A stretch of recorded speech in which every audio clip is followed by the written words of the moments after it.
On cherche à comprendre peut-être aussi la manière dont le développeur est capable de synthétiser ses projets, ses expériences.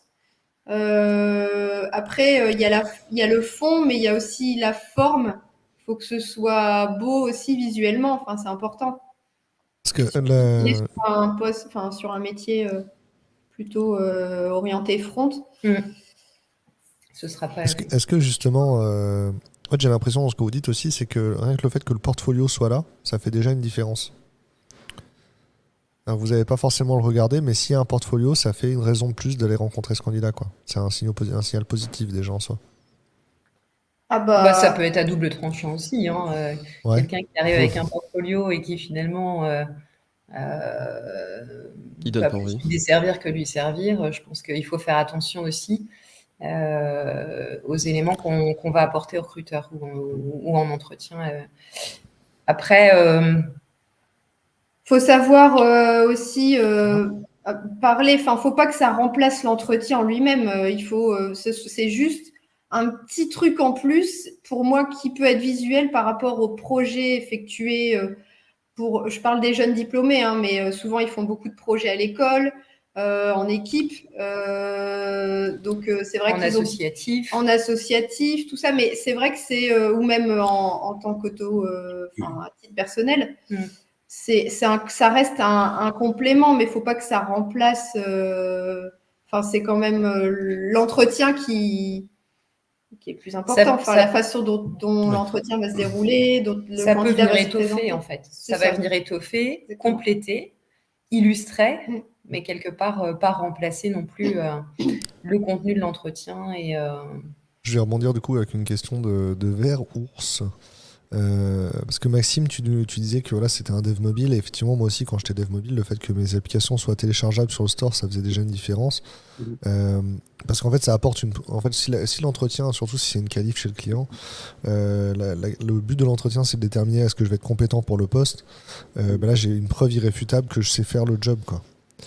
Maintenant, est-ce que ça marche dans tous les métiers? Qu'est-ce qu'un dev back peut faire pour montrer ses compétences, qu'il est capable d'aller jusqu'au bout? Est-ce que, justement, si on regarde la beauté du truc, un dev back qui a utilisé un bootstrap pour faire son back-end, pour faire un back-office, est-ce que ça va lui desservir, quelque chose comme ça?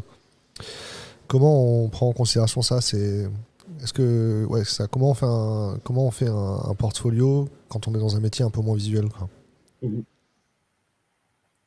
Dans tous les cas, on est quand même, nous en tant que RH, de toute façon, on peut pas aller vérifier au niveau du code s'il est bon ou pas. Nous, nos développeurs à l'agence, par exemple, on leur demande, pour les développeurs back, on leur demande souvent de travailler sur des applications de notre outil de gestion de collaborateurs. Et nous, on peut juste vérifier au niveau des fonctionnalités si ça fonctionne ou pas. Mais on va pas aller vérifier. Il y a toujours un visuel derrière un bac. Il y a toujours, il y a le bac et il y a le résultat au niveau du front. Il y a le front dans tous les cas. Maxime, t'en penses quoi?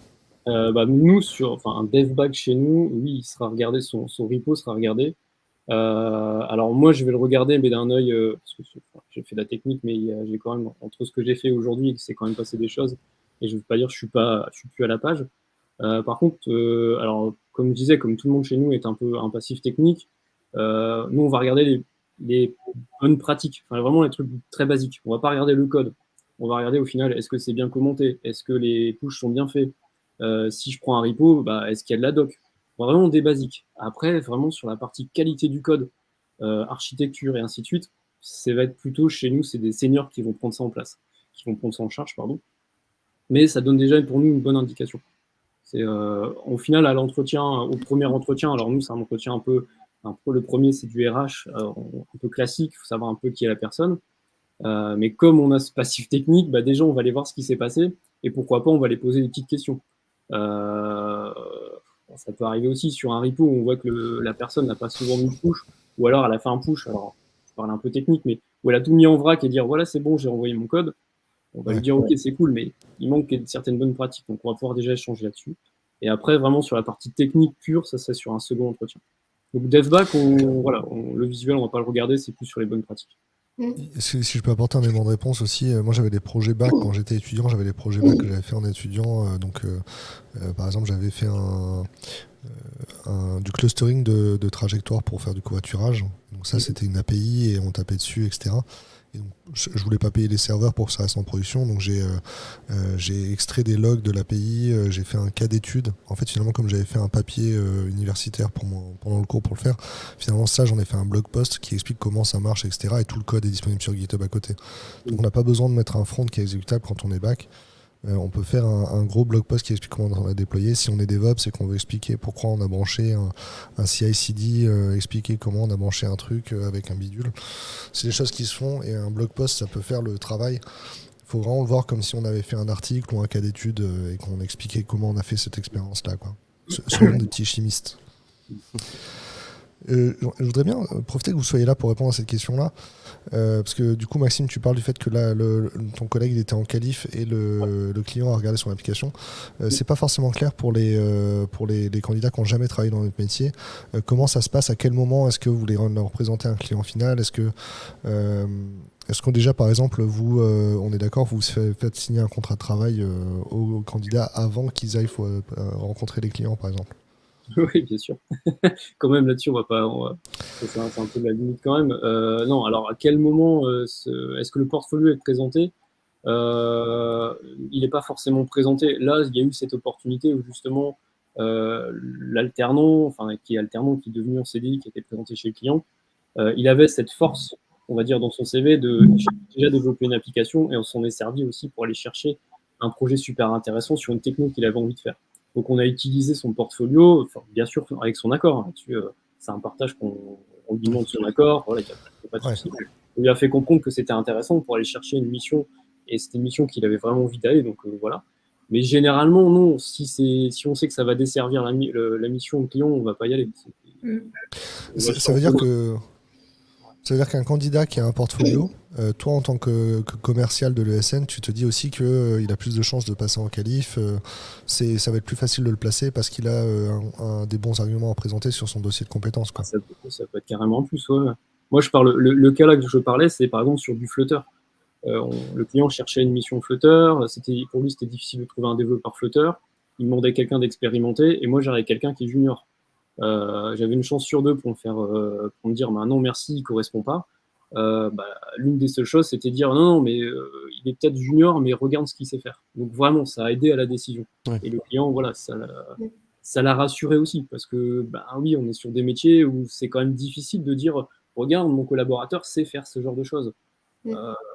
Voilà, on est toujours un petit peu sur un peu du ressenti. Il y a pas, et si on veut vraiment montrer du factuel, on est obligé d'avoir un portfolio, donc après que ce soit quelque chose d'illustré, quelque chose de technique comme un GitHub ou autre, là, il faut quelque chose.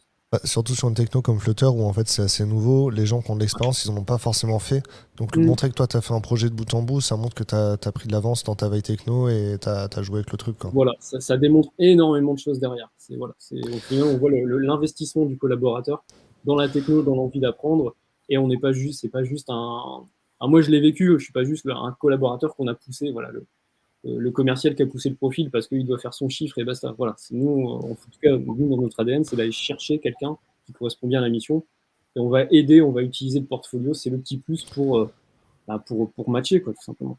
Alors que le client aurait probablement préféré prendre un médior pour le poste. Donc en soi, c'est limite quelque chose ça lui a donné une opportunité de carrière, quoi. Est-ce que Delphine et Dorothée voulaient compléter? Non, c'est d'accord avec... Oui, après, avec ça. Ouais. Est-ce que vous pouvez expliquer ce que c'est le recrutement sur mission et le recrutement sur profil pour les gens qui ne connaissent pas? Est-ce que vous recrutez sur mission? Nous, on recrute plutôt sur profil, nous concernant. Okay. Et pour les candidats qui viennent de faire une reconversion et qui ne connaissent pas le marché, est-ce que vous pouvez expliquer ce que ça veut dire recruter sur profil plutôt que recruter sur mission? Alors, recruter sur profil, ça va être recruter sur les compétences du collaborateur au moment où on va le rencontrer en entretien et lui proposer ensuite un projet de carrière, de le former sur des sujets techniques, sur des technos, sur là où il a aussi envie de monter en compétences et pouvoir justement ensuite l'accompagner sur ce projet, lui offrir la partie formation et certification, voilà, de manière à ce qu'il puisse vraiment fédérer à la culture de notre entreprise et grandir avec nous. Ok. Ça a du sens dans le fait, dans l'idée que vous voulez aussi avoir une identité Unis qui est propre et des collaborateurs qui soient qui correspondent finalement à votre marque et à l'identité Unis, quoi. Vous recrutez pas simplement des gens pour les hard skills aussi, quoi. Tout à fait. Ce qui nous amène à recruter d'ailleurs des profils expérimentés, mais aussi des profils juniors. Avec Dorothée, on recrute à peu près, je sais pas combien on est, à 80, 90 Pardon de profils recrutés par an. Ah, au total. Toi, t'en fais combien à peu près? Oh, une vingtaine de juniors. On a juniors par an, c'est pas mal déjà. Ouais. Bah ouais. Je voulais rebondir sur une remarque de Langston. Moi, j'ai remarqué qu'il y a beaucoup de développeurs juniors qui n'osent pas se lancer dans la création d'un portfolio parce qu'ils auront toujours un syndrome de l'imposteur et se dire ah ben tiens, ce que je présente comme portfolio ou les projets que j'ai fait, le code n'est pas parfait. Moi, je les encourage à le faire et j'imagine que sur un CV, sur un portfolio junior, vous n'êtes pas ultra exigeant. Maxime, tu vas pas... Vaut mieux se lancer. Toi, ton message, c'est quoi par rapport à ça? C'est carrément, il faut se lancer. Nous, on sait que, par exemple, dans tout notre processus, que ce soit junior, senior ou autre, il y a toujours un test technique qui est quasiment le même. Mais on sait forcément qu'entre un junior et un senior, l'attendu ne va pas du tout être le même. On ne va pas demander à quelqu'un qui n'a jamais fait de mission, qui n'a jamais vécu de longues expériences, on sait très bien qu'il n'a pas toutes les bonnes pratiques, toutes les petits tips. C'est des choses qu'il va apprendre. Mais ouais, d'avoir un portfolio et limite, même si c'est mal codé, au final, le jour de l'entretien, il peut dire bah oui, j'ai fait ça. Mais avec du recul, je m'aperçois que maintenant, je suis pas satisfait pour telle raison. Souvent, ça arrive, hein, en plein de développeurs, même chez nous, nos alternants, 3 mois après qu'ils reprennent un bout de leur dev, ils font mais pourquoi j'ai fait ça? Donc, c'est une façon de voir aussi qu'ils sont capables de prendre du recul. Puis dire bah oui, allez-y, c'est pas grave, trompez-vous. Faut pas hésiter.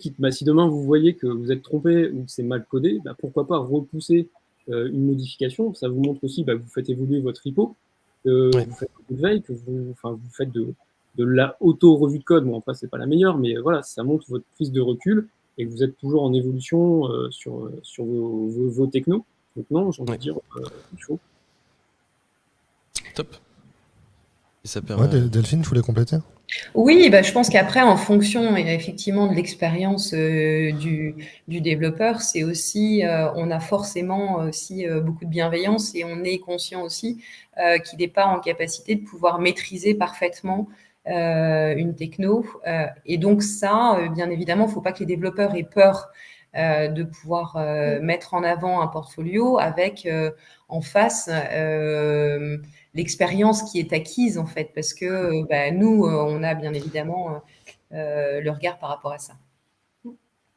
Ouais, le sujet, il existe aussi quand on fait les exercices de code ou les petites démos, les petites mises en situation. C'est-à-dire que si on recrute quelqu'un qui fait de l'Angular ou même qui fait du Symfony et que nous on propose de faire du React et qu'on leur propose de faire un mini projet avec genre une to-do list en React, on s'attend pas non plus à ce que le code soit incroyable. On s'attend à ce que la personne fasse le même code que nous la première fois qu'on a fait du React.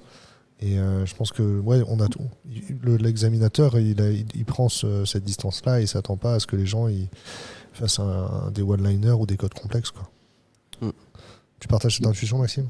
Ouais, totalement. Et puis ça donne matière, excuse-moi Maxime, mais ça donne matière à discuter.